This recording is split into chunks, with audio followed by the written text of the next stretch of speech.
Christ is in our midst. Kalimera, good morning. Masaya po tayong lahat ngayong umaga. Welcome everyone.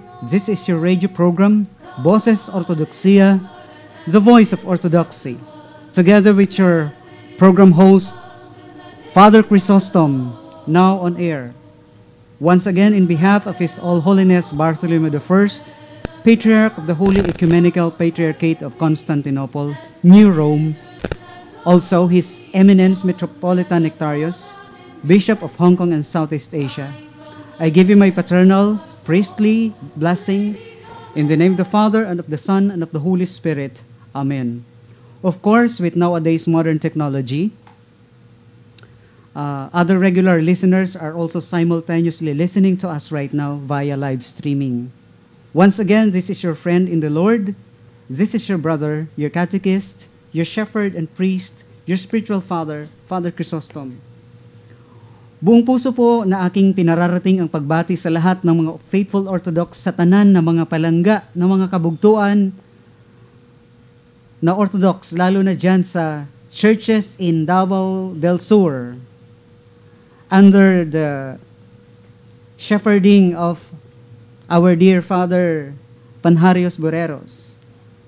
Also our churches in Surala and Lake Cebu in South Cotabato. Greetings also to our new mission church in Pasay City, Saints Peter and Paul Orthodox Community. Same to the churches in Santa Rosa City, Los Baños City, and Siniloan, all in Laguna Province. Pagbati rin po sa ating mga kapatirin dyan sa Katingan, Masbate, lalo na sa mga taga-annunciation of Theotokos Orthodox Cathedral there in Parañaque City. Likewise to all the faithful parishioners of the Holy Theophany Orthodox Mission, Bacon District, Sorsogon City, at syempre po, to all the faithful of the Holy Martyr Saint Eleftherios Orthodox Church, Balo del Norte, Gubat, Sorsogon, Philippines. Let us give thanks to the Lord our God. Eparistis omen to Kyrio. Gusto ko ring batiin ang bago nating tagapakinig ngayong umaga.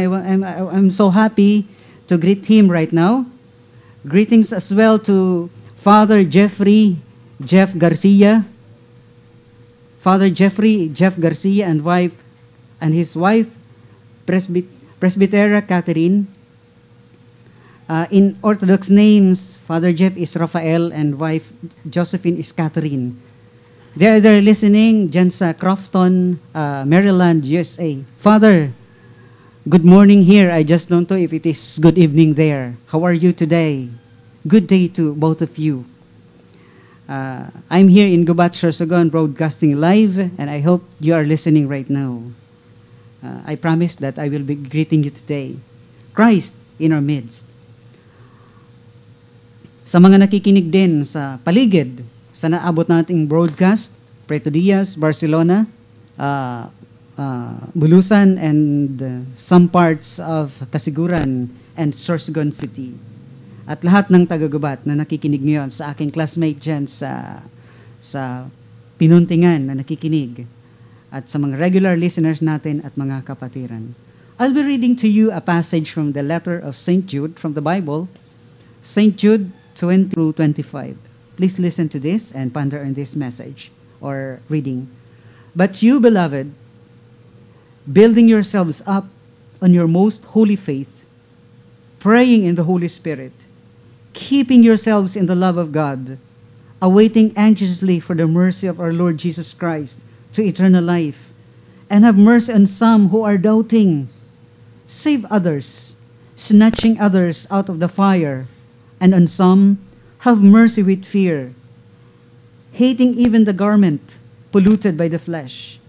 Now to him who is able to keep you from stumbling, and to make you stand in the presence of his glory, blameless with joy, to the only God and Savior through Jesus Christ our Lord, be glory, majesty, dominion, and authority, before all time, and now and forever. Amen. Now, Ma'am, it's your turn, Ma'am Stefana. Okay, thank you so much, Father C, and good morning. Binabati din namin ang aming regular listeners na sina Irene and Jamina Esteves, Arlene, and Salome Escorel, Glo and Imelda Istayane, Villa and Celso Espinola, Buddy Erlano. Salamat din po sa mga prayers ninyo, Father George, Father James, Father Archimandrite Philemon, Father Protopriest Father Panharios, Mother Chodote, and Sister Esther. Likewise to Father Nikitas of Greece, Father Deacon Barnabas of Larnaca, Cyprus, Yasos Calimera, hi and good morning. To Sir Branco and Lorelai Milosevic of Brancolay, Daet Camarines Norte, Pomasibog, God help us. To Sir Michael Bostros of Cairo, Egypt, Kiriyay Lyson, Lord have mercy. Thank you din dyan sa inyo na mga miss na magaganda dyan sa Indaya Xerox Center. Thank you sa pasensya sa akin. Palagi kong nagmamati magpa-Xerox. Late na kasi. And we would like also to greet Rene, happy birthday kay Rasley na nag-celebrate kahapon. At greet ko din po ang mga regular listeners na humihingi po ng catechism sa atin, si Mang Rufino, Yapuray Aling Marlene, sa aking mga kay Nikki Ella, and sa lahat ng second year, Jasmine of GNSS. Greet ko din si Mama Julia, dyan sa Balo del Norte. Salamat, Mama, for listening. Thank you also to our anonymous sponsors. Thank you po. Maraming salamat po. And to our program staff, good morning. At sa lahat ng mga nakikinig at sa lahat ng naabot, Father, meron po ako sa inyong balita. Sa summer pala nakakarating tayo. Summer? Opo. So, particularly what place yan? Northern yan? Malapit po sa atin. Oo. May isang island, dyan, Biri. That is an island. Island town. Opo. May nakapagsabi po kasi sa akin. So, nalimot ko. Ngayon lang tayo nagkita. Okay, sa mga natututo o na-bless ng programang ito, maaari niyong ipaabot sa amin ang inyong mga kalooban. You just text or call us and let us know if you are being blessed by this program. Pwede po kayo makipagkita or mag-request for catechism. And while we have our catechism also in this radio, you can share your learnings you have learned from our program. At habang on air po kami, pwede po kayong mag-text. Here is our number. Yung mga nagre-request na dadahan-dahanin yung number para mamaya, Father, makasali naman sila sa ating trivia. Okay, ito yung number. Ready nyo yung inyong mga cellphone. 0910-274-6080. Kilitin ko po, 0910-274-6080. Mamaya, yan ay uulitin pa. Sa mga youth, you can group yourselves, young professionals, students, mga nanay at tatay. Bakit di po kayo mag-organize ng maliliit na grupo in a cafe, office house, and you could request catechesis from us. We are gladly willing to reach you with all our heart just to help you wake your spirit at maibalik ang inyong faith sa true church, true worship, true faith. Do not fear. Do not be afraid to decide. Be firm. We are here to reach you with all our hearts and the best we can. Okay po ba? Ma'am, po ba, Father? Ma'am, Okay, actually, may nag-request na rin dyan sa may highway yata. Okay. By March, magkakaroon na rin ng catechesis. Catechesis. Okay, He is so requesting good. actually na hindi lang siya, kundi the whole family, and he will be inviting others as well. Okay. So, ilan na ba yun? Oh, 3 buwan pa lang tayo. How much more? Yes. Umabot tayo ng 1 year. Thank you, Marami na. Baka kulangin tayo ng katawan sa Father. catechesis. Sisibuton kita, Father. Oo. Okay, anyway, we are here. We are very willing to reach out to you. Okay, please allow me to read to you 1 Corinthians chapter 2, verses 1 to 5. It says here, "When I came to you, I did not come with superiority of speech or of wisdom, proclaiming to you the testimony of God, for I determined to know nothing among you except Jesus Christ and Him crucified. I was with you in weakness, in fear, and much trembling. My message and preaching were not in persuasive words of wisdom, but in demonstration, in spirit and power, that faith should not rest on the wisdom of man, but on the power of God." Okay, you may visit our new website at Facebook account at Orthodox Church in the Philippines, or you can call us, text us sa 0910-274-6080, or look for us also at orthodoxyinbicol.blogspot.com, maging sa YouTube at Orthodox Bicol. You are also welcome to visit our makeshift chapel located at Balo del Norte, Gubat, Sorsogon. Nandoon po ang Holy Martyr Saint Eleftherios Orthodox Church welcoming you. Okay, at this moment, may we request everyone to join with us as our parish priest, Father C, lead us in prayer. Nawa ay totoo at taimtim din tayong makiisa. In the name of the Father, and of the Son, and of the Holy Spirit, now and ever, and to the ages of ages. Amen. Glory to thee, O God, glory to thee. O heavenly King, a comforter, the Spirit of truth, who art in all places and fills all things, treasure of good things and giver of life, come and dwell in us and cleanse us from every stain, and save our souls, O gracious Lord.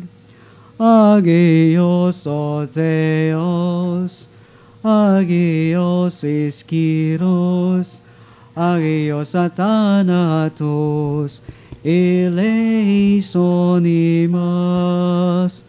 O holy God, O holy mighty, holy immortal, have mercy on us.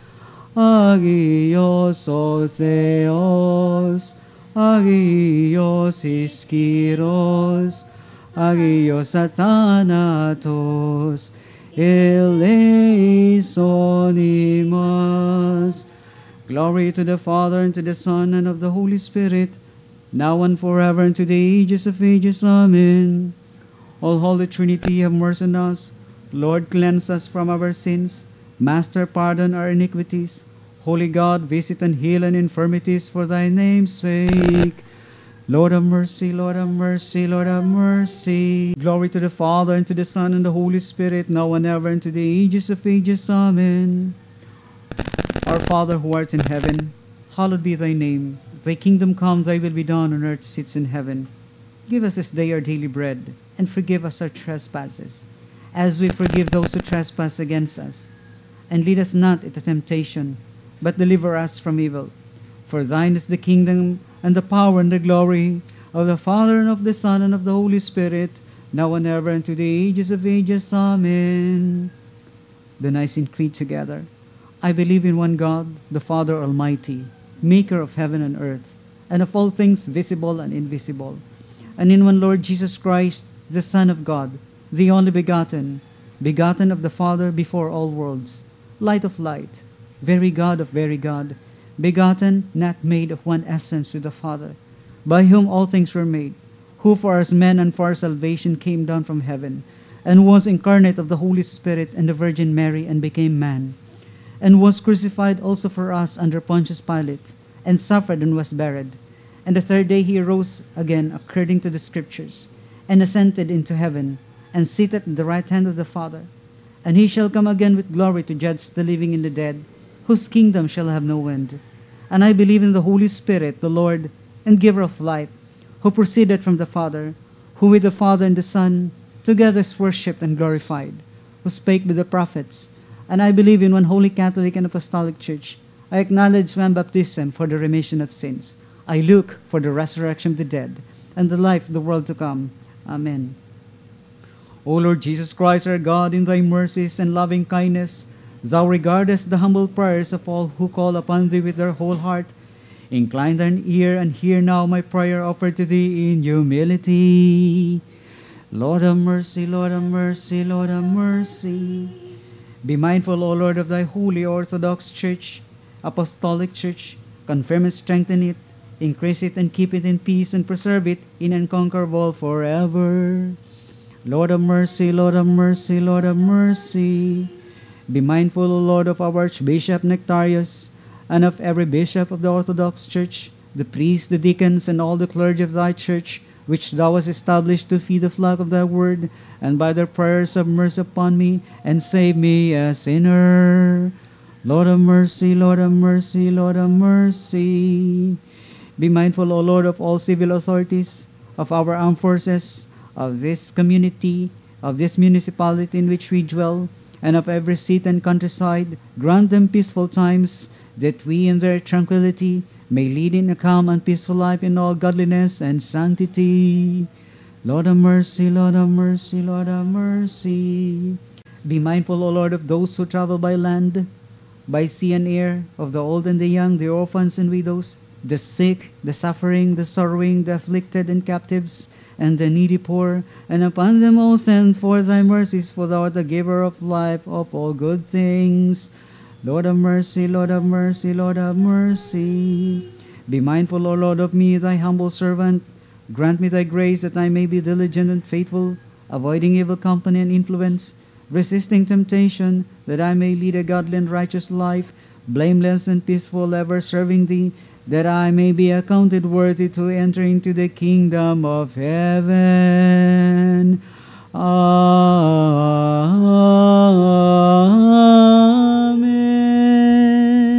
In the name of the Father, and of the Son, and of the Holy Spirit. Amen. Being calmly adorned in thy sacred priestly robes, and newly drenched with the streams of thy pure and sanctified blood, thou didst soar aloft to stand before thy Master Christ, hence never cease to intercede for those honoring with faith thy mighty and blessed contest. Thou overthrower of Satan, O wise and blessed Eleftherios. Ang inyo pong narinig ay ang Apolitikyo o awit kay Holy Martyr, Saint Eleftherios, ang patron ng Gubat Sorsogon, Philippines. Well, now it's trivia time. I-phone book nyo na ang aming number, 0910-274-6080. Okay? Here is our question. What is the word? Word lang ha, isang word lang. That means receiving the Holy Spirit who will enable us to live the life of God into which we are born through baptism. That when we have this, we are turned into little Christ. Ulitin ko yung nasabing maliliit na tayo na Kristo pag nag-undergo tayo ng sacrament na to. So I hope you could answer our question so you could have 100 pesos worth of load.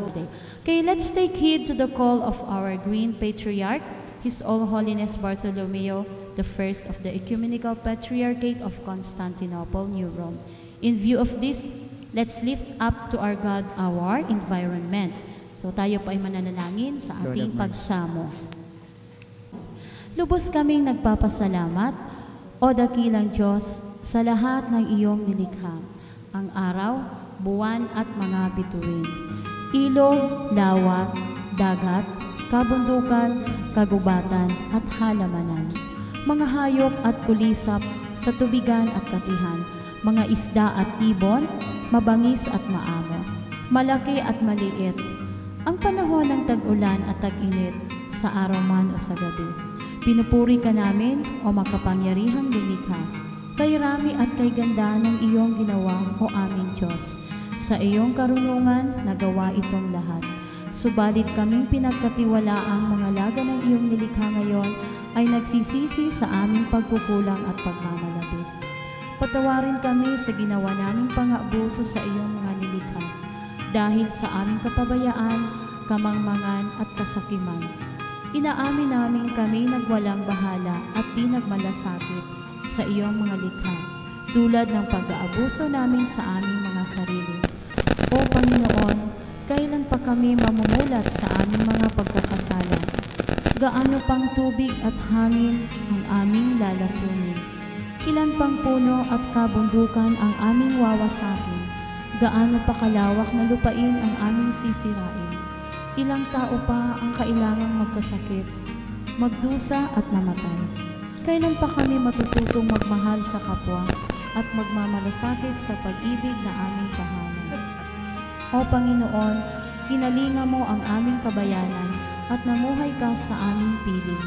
Binigyan mo ng kahulugan ang buhay at tinuruan mo kaming pangasiwaan ang lahat ng nalikha. O Panginoon, patawarin mo kami sa aming mga kasalanan. Pinagsisisihan namin ang aming pagmamalabis at pagkukulang. Mapabilang nawa kami sa iyong kaharian at mangyari nawa ang iyong kalooban dito sa lupa tulad ng sa langit. Sa tulong ng iyong biyaya, O dakilang Diyos, aming igagalang ang iyong nilikha bilang tanda ng iyong kalinga, kaluwalhatian at kapangyarihan. Sisikapin namin maging tagapangalaga at katiwalang tapat. Nawa kami na iyong lingkod ay magsilbing tapat. Mga siwang lubusan, at magmalasakit sa iyong nilikha. Sa patnubay ng nagbibigay buhay na Espiritu, tulad ng paglago ng pag-ibig namin sa iyong banal na ngalan, sa pamamagitan ni Hesu Kristo na aming Panginoon at tagapagligtas. Amen. Okay, let's call on our guest for today who will render us a song and will give you a nice message na ikalala.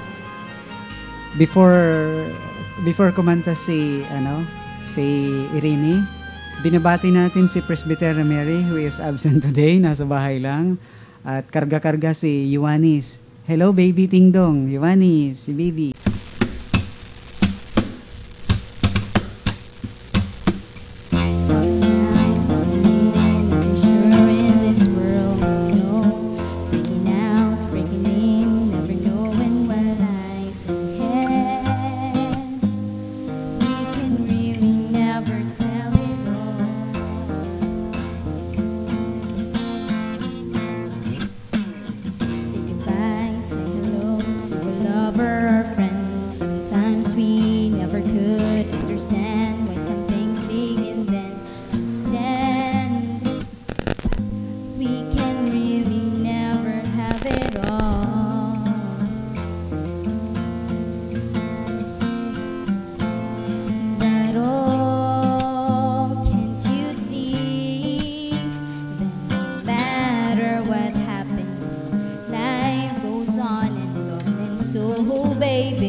Can you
Okay, thank you, Irene. And now for our catechesis.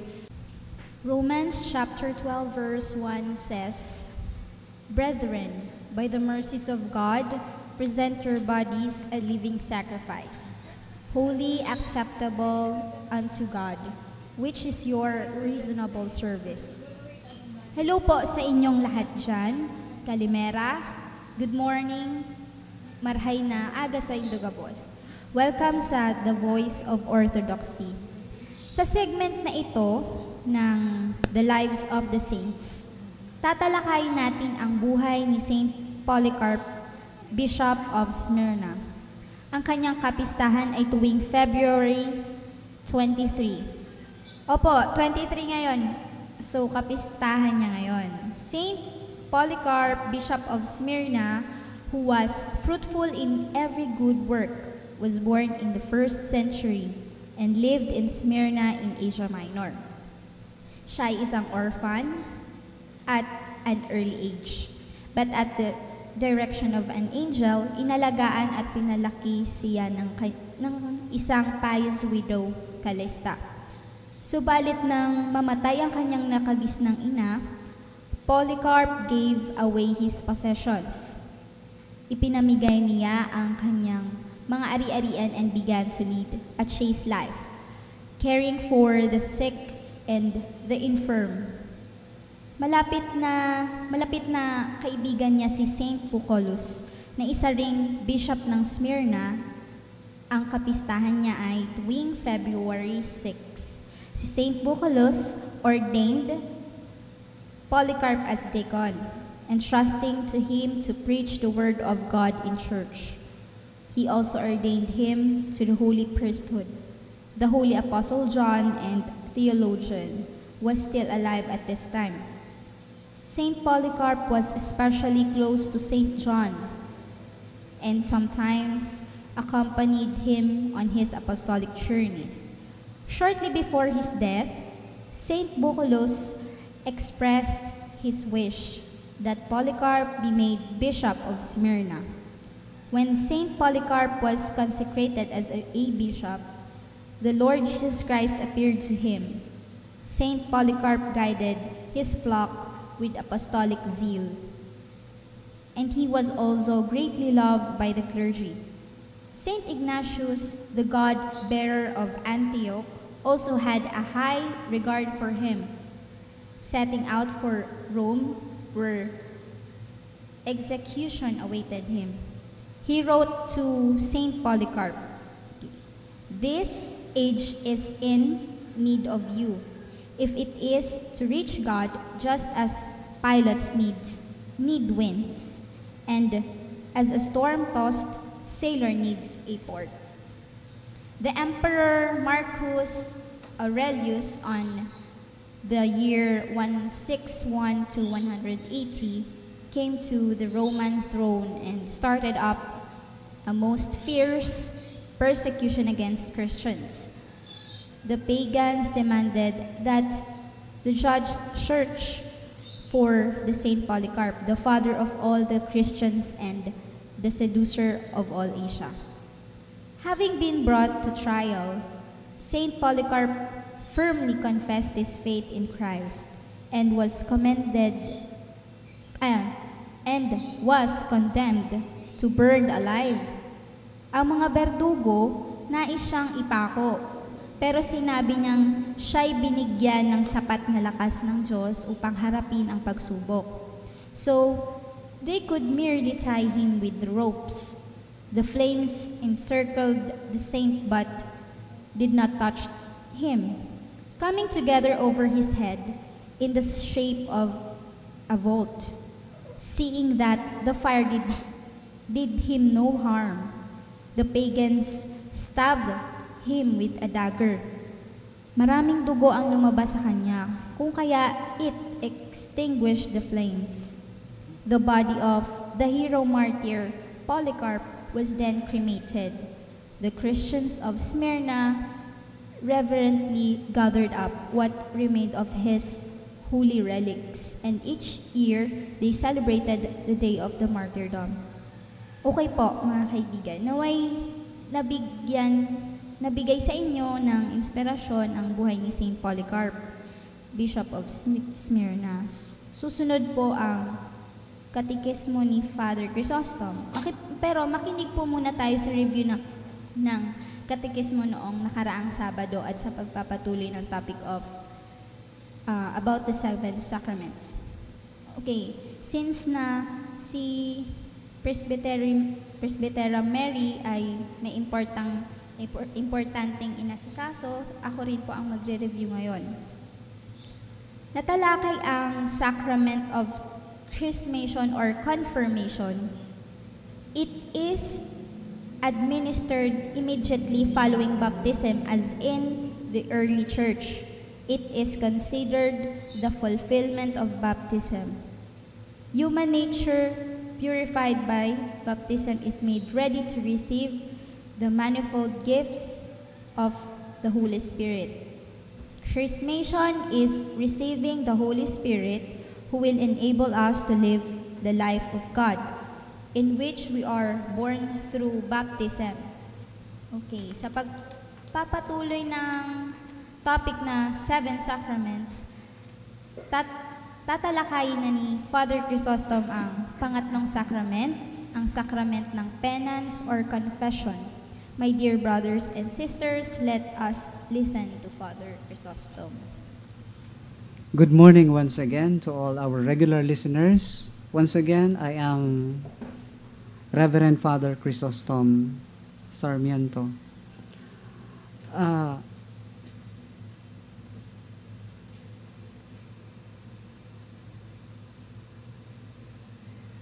Okay. Before I give you the message for today, merong nagtatanong dito, may nag-text, and he is from Pedro Diaz, Sorsogon. Palagi niyang napapanaginipan daw ang patron saint, Saint Eleftherios, kahit, San Fernando. San Fernando. Pedro Diaz. Ano daw ang dapat gawin? Well, what can I say is that lahat naman siguro ng mga saints, canonized especially, sa tuwing sila ay gumagalaw o napanaginipan natin sa buhay natin, it only shows o pinapakita lang nila, pinaparamdam lang siguro na ang bottom line dyan ay ang pagbabalik natin sa Diyos. Whatever it is, whatever it may be, kung ano man yun, let's always think about God. Well, praise God. Sabi nga, meron akong good news sa inyo. And I'm very happy to tell this to our listeners and to many who could be reached by our signal, by sound waves of this radio station. Somebody texted us that our signal is reaching as far as Northern Samar. Oh, great technology.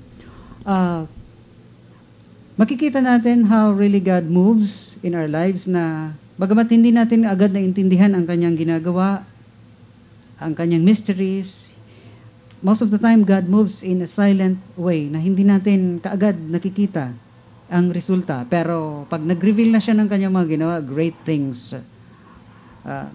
talaga ang resulta. Good news, yours truly, I am Father Chrysostom. I was ordained in the Cathedral of Theotokos in Parañaque City. I was ordained by His Eminence Metropolitan Nectarios of Hong Kong and Southeast Asia. Akala ko noon ako lang ang pangatlong Bicolano na Orthodox priest. I just have known later, just this week, that I was not the only one na ordained last year 2010. Because someone also from Gubat, Sorsogon was ordained into Orthodox priesthood by the name of Father Jeffrey Garcia. Or ang iba tinatawag daw itong si Father Jeff. He is now Father Rafael in the Orthodox Church. Just like me, I am Ruben and I am now Father Chrysostom in the Orthodox Church. Makikita natin how God moves in simple but very mysterious way or manner. And I am indeed awed by what God has done, that we were both guided by God into the embrace of the Holy Mother Orthodox Church. Efaristisomen to Kyrio. Thank you, Lord. Nasa topic na po tayo ng subject na Sacrament of Penance or Sacrament of Confession. Ang sakramento ng kumpisal.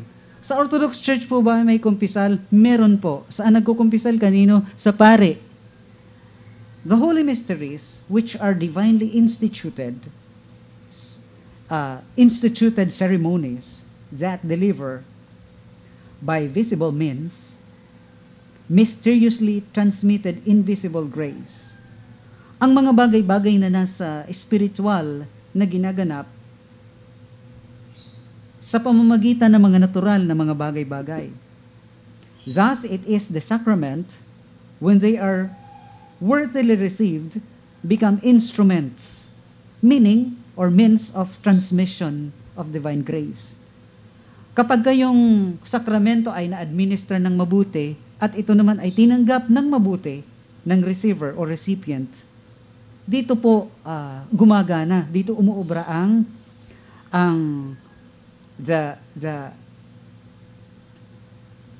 yung sinasabing sacrament. Ang mga sakramento ay nagiging kaparaanan ng Diyos upang ganapin ang kanyang kalooban sa mga tao. This is the partnership between the nature, the natural things, and the spiritual things combined. Or they are combining to serve as the efficacious manifestation of the grace of God in every individual life. Hindi lamang tinatanggap ng tao ang mga sakramento, kundi nagiging instrumento din naman ang mga tao na tumanggap nito upang daluyan ng kaparaanan ito ng Diyos. We receive the sacraments of God, and therefore we also as human beings become the instruments of God for His blessings and graces to flow. The Church herself, in fact, is a sacrament of God to the world. Ang simbahan ay instrumento ng Diyos sa mundo. And the priest is merely an instrument of the Lord. The Lord is the actual celebrant. Instrumento lamang po ng Diyos ang pari, sapagkat ang katotohanan, ang Diyos pa rin ang gumaganap nito. Gayon din naman, si Kristo ay sakramento ng Diyos sa tao. Christ is God's sacrament for us. Tumungo po tayo sa ating paksa ngayong umaga. Our subject for today is all about penance. We will zero in on confession o kumpisal na sinasabi sa wikang Pilipino. One can find in the Orthodox Church an important theology of tears, luha. Teolohiya ng luha, theology of tears. Just as the baptism, our sins are cleansed or cleaned by water, so the sins committed after baptism, when we have tears of repentance. Kung sa bautismo o binyag ay tubig ang pinapanghugas sa ating mga kasalanang nagawa, gayon din naman po sa kumpisal o pagsisisi ng mga kasalanang ay luha ang siyang panghugas. Ito ay ang luhang nagmumula sa tunay na pagsisisi. Hindi po arte. Not just that you are acting, but indeed the tears is, sabi nga, tears of repentance. No? If there is tears of joy, there is also what we call tears of repentance. We can control ourselves but sob and shed tears because of the sin, because of guilt that we are feeling. The guilt feeling, the ill feeling that we are having in our hearts. It's very hard to, it's very burdensome to carry on. So we need to express ourselves. We need to get rid of those burdens in our lives. Kailangan nating makawala. Kailangan nating makalaya. We need to be liberated from sin. In what way? By way of confession. Confessing o kumpisal. Penance na tinatawag natin. Kung paano nating pinahugasan ang ating mga kasalanan sa pamamagitan ng tubig, ng binyag. Hinuhugasan nito ang ating mga dating kasalanan. Ano naman po ang kumpisal?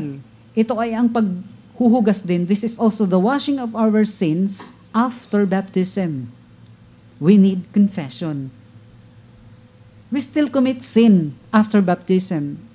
That's why this is the reason why we need to be cleansed always, as much as always as possible. Kailangan natin yung limpieza general. Kailangang ganap, tuwirang paglilinis ng ating mga kasalanan. This is the kind of tears that sheds out of a pure, repentant heart. And Christians must have a regular confession as a form of spiritual check-up, as a means of humbling ourselves before God, and in order to receive guidance in the spiritual life from their priest. Kung paano tayo nagkakaroon ng regular check-up, parang sasakyan na nagpaayos din ng makina para maging maganda ang takbo. And confession, do not be afraid to confess to the priest or bishop. Do not fear. There's no need to fear or be afraid of. Because confession has never been viewed in the Orthodox Church. Ano po? Confession has never been viewed legalistically in the Orthodox Church as a way of sentencing guilt or punishing guilt. Ang kumpisal po ay hindi para sentensyahan ka. Uhusgahan ka that you are bad, that you are guilty. The verdict is guilty. The judgment is final and executory. Ikaw ay guilty. You're found guilty beyond reasonable doubt. Hindi. This is not to punish us of our guilt. On the contrary, penance or confession o kumpisal comes to liberate. To liberate upang tayo ay palayain and to heal rather. Kundi tayo ay bigyan ng kagalingan. Marami ang nagkukumunyon pero hindi nagkukumpisal. Kaya sabi ni St. Paul, tignan ninyo, marami na sa inyo ang namatay. Some of you have even died because you keep on receiving the body and blood of the Lord, the communion or the Eucharist without confessing yourselves, your sin first. So we need to confess. And this is not to punish us or sentence us of our guilt, for our guilt rather, but to liberate and heal. Ang kumpisal po ay kagalingan. Alam niyo po, ang madalas na nararamdaman natin sa ating mga katawan, kadalasan ay hindi naman talaga physical na sakit, kundi ito ay nagmumula sa spiritual na pananakit na nagmamanifest lamang into our physical bodies. Confession is to liberate and heal rather than to judge. The priest stands before us not to judge us or convict us or punish us or sentence us, but to lead us. Help us to receive healing from the Lord. Guide us. Advise us. Illuminate our minds. Ang kumpisal po or penance ay hindi po kaparusahan. Bagkus ito'y kalayaan. Kalayaan at kagalingang espiritual. Herein is a patristic statement or saying according to St. John Climacus, St. John of the Ladder. Sabi niya, confession cannot be forgiven without tears. Ang kumpisal daw ay hindi pwedeng patawarin kung ang nagkukumpisal ay patawa-tawa, ngingiti-ngiti, and hindi sincere o serious sa kanyang ginagawa. Confession cannot be forgiven without tears. Tears must wash away our sins. This is the second water. This is the second baptism. And greater than baptism is the washing away of evils that were in us before. But sins committed itself after baptism are washed away by tears of repentance. Ang ating luha ng pagsisisi. Madalas, tayong magkundina ng ating kapwa-tao na parabang tayo ang pinaka-banal. Di natin alam, mas banal pala yung kinukundina natin. May sinasabi nga po, we all deserve to have the second chance. Ano mang kasalanan, whatever sin that we have committed, everything is pardonable and forgivable in the presence of God. So then, do not hesitate to come before God and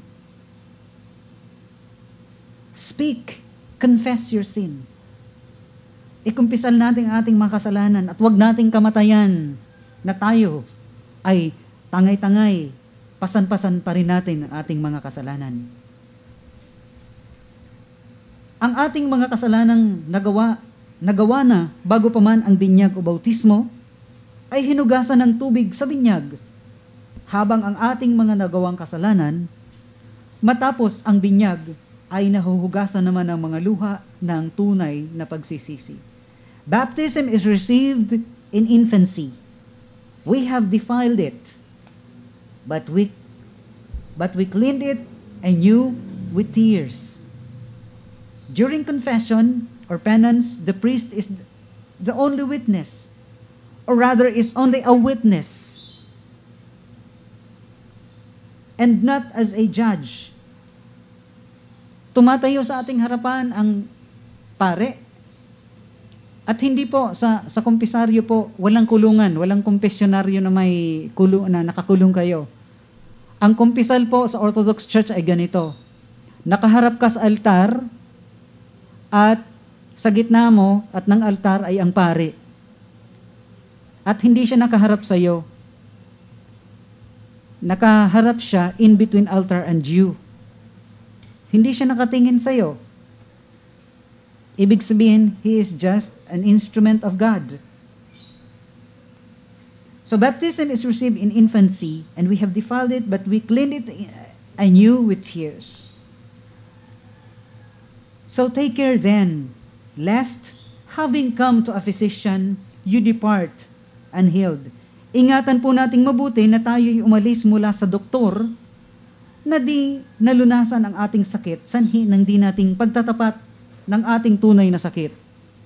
Let us avoid coming out of the church or wherever place tayo nagkukumpisal that we thought that we have already confessed to the priest, samantalang hindi naman pala nating sinabi lahat ng ating mga kasalanan. Lalabas tayo na hindi pa rin napatawad. Para tayong pumunta sa isang clinic ng doktor na matapos tayong tanungin at gamutin ng mga doktor, umuwi tayong may sakit pa rin. Bakit? Hindi naman talaga natin sinabi sa doktor kung anong ating tunay na nararamdaman. Another patristic statement, according to Saint Athanasius, sufficient repentance will absolve or forgive every sin. Sufficient. Sapat na pagsisisi ay tapat na rin upang mapatawad ang ating mga kasalanan. Why sufficient only? Why not perfect repentance? Sabi niya, sufficient repentance. Why not perfect repentance? Because most of the time, we are forgetful. We forget our past sins that we're not able to confess to the priest. May mga nakakaligtaan tayo. We forget other sins that we have done. Therefore, our confession is not that complete or perfect. But we just need to need to be sufficient in repentance. Sapat, kailangan nating maging sapat para tayo ay mapatawad sa ating mga kasalanan. Sometimes we are not aware that we are already sinning. Ang Diyos ang tunay na nagpapatawad. God Himself remits the sin, and the officiating priest or bishop merely proclaiming the absolution. Ang pare o obispo na nasa harap natin ay siya lamang nagpoprograma ng kapatawaran ng Diyos sa taong tunay na nagsisisi. Okay, ito, in any events, we must confess our sins to those whom, in the providence, confession was entrusted by God. Ayaw natin madalas na nagkukumpisal, pero mas naikukwento pa natin ang ating mga kasalanan doon sa mga wala namang magagawa para sa atin. Ichichismis pa tayo. So much better, it would be better if we confess our sins to the priest or bishop na hindi naman nila sasabihin ang ating mga kasalanan sa iba, hindi ipangungwento. Kanino tayo magkukumpisal? Sa mga pare at obispo lamang tayo magkukumpisal doon sa may karugtong ng walang question na apostolic succession. Doon sa mga tunay and canonical priests and bishops lamang tayo dapat magkumpisal ng ating mga kasalanan. Huwag doon sa mga ipangungwento lang tayo. And the penalties imposed during confession are not a sort of medicine. Ang mga advices sa atin ay sort of medicine lang, mga gamot, to ensure moral recovery and healing. The uprooting of passion, corrective means of betterment, and reinforcing repentant sinner in virtue. Aayusin ang ating buhay. Yun ang mga advices sa atin, not punishment. Hindi po ang mga ito parusa, bagkos ang mga ito ay kagamutan sa atin. Tandaan po natin, huwag tayong matakot, ang kumpisal ay gamot. Ang kumpisal ay biyaya. Ang kumpisal ay paglilinis ng ating buhay. Noong mga nagdaang panahon o maski sa mga ngayon, may mga ilan na ang ginagawang pagkaperahan ang kumpisal o penance. There are punishments, especially in the other Western churches, is contrary to the teaching of the Orthodox Church. Minsan ginagamit ang kumpisal na sige, magkumpisal ka dahil ipag-pray ninyo dahil ang inyong mahal sa buhay is having a purgatorial experience right now, nasa purgatorio, in the purgatorial fire. So you need indulgences for them. This is all contrary sa teaching ng Orthodox Church. Because in the Orthodox Church, there is no such thing as purgatory. There is no purgatorial fire. There is only hell and heaven. There is no in-between. All remission or cleansing of sin is granted on the basis of sincere repentance and confession. It is not administered uniformly to all penitents, but at the discretion of the confessor. Thus, the improvised teaching of the Latins can find no place in the Orthodox Church. Huwag kayong matakot magkumpisal. Do not be afraid. My fellow faithful Orthodox friends and regular listeners, di po ba, maski sasakyan o makina naman ay nangangailangan din ng pangkalahatang pagsasaayos. Di lang basta-basta repair. Even engines or machines need thorough clean-up or washing up. Not only mere changing of oil, but of complete overhaul. We call it refurbishing, so that a vehicle will be a well-oiled and running machine. Huwag tayong matakot, mailang sa kumpisal, lalo na sa mga lalaki na madalas takot o ayaw magkumpisal. You should not hesitate to confess, especially men, who are very afraid, mostly of men, to confess. For repentance or penance or confession can be likened to a physical general checkup or doctor's checkup. For doctors see only physical illnesses. Yun lang ang nakikita ng doktor, ang mga physical na karamdaman. But our God, who sees everything, all things, even things that we don't want to confess, even things that we hide, alam ng Diyos. God knows. Ano man ang ating tinatago sa buhay. Come to your priest. Come to your bishop. Come to the canonical priest. Come to the canonical bishops and confess your sins so that God will forgive and absolve your sin. Amin, amin, amin. Okay, thank you, Father Chrysostom and Irene, for your re-echo from heaven or through form of thank you. Okay, Father, we have a winner. Kaya lang, parang sasabihin din natin sa kanya na we usually use the word Christ mention. Although your answer is correct, confirmation from 875 Miss Martinez of Biriran. Hindi naman kita minensyon lahat. Okay. So you just wait for your 100 pesos worth of load after our program. At doon po sa hindi nanalo, thank you for joining our trivia. You are welcome to join our trivia next time sa Saturday. Baka masagutan nyo na ito. Okay, congratulations Miss Martinez of Biriran for winning our 100 pesos worth of load. So yan ang sinasabing talagang maingat na nakinig. Okay. So thank you. Okay, this program or The Voice of Orthodoxy is open for sponsors, donors.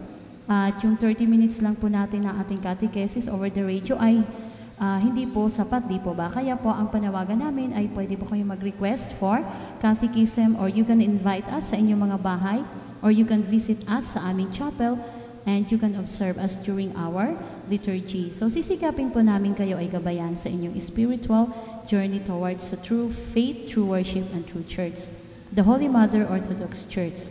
Ano po rin po yung greetings dyan kay Ma'am Lilibeth. Hello, get well soon para magtrabaho na tayo.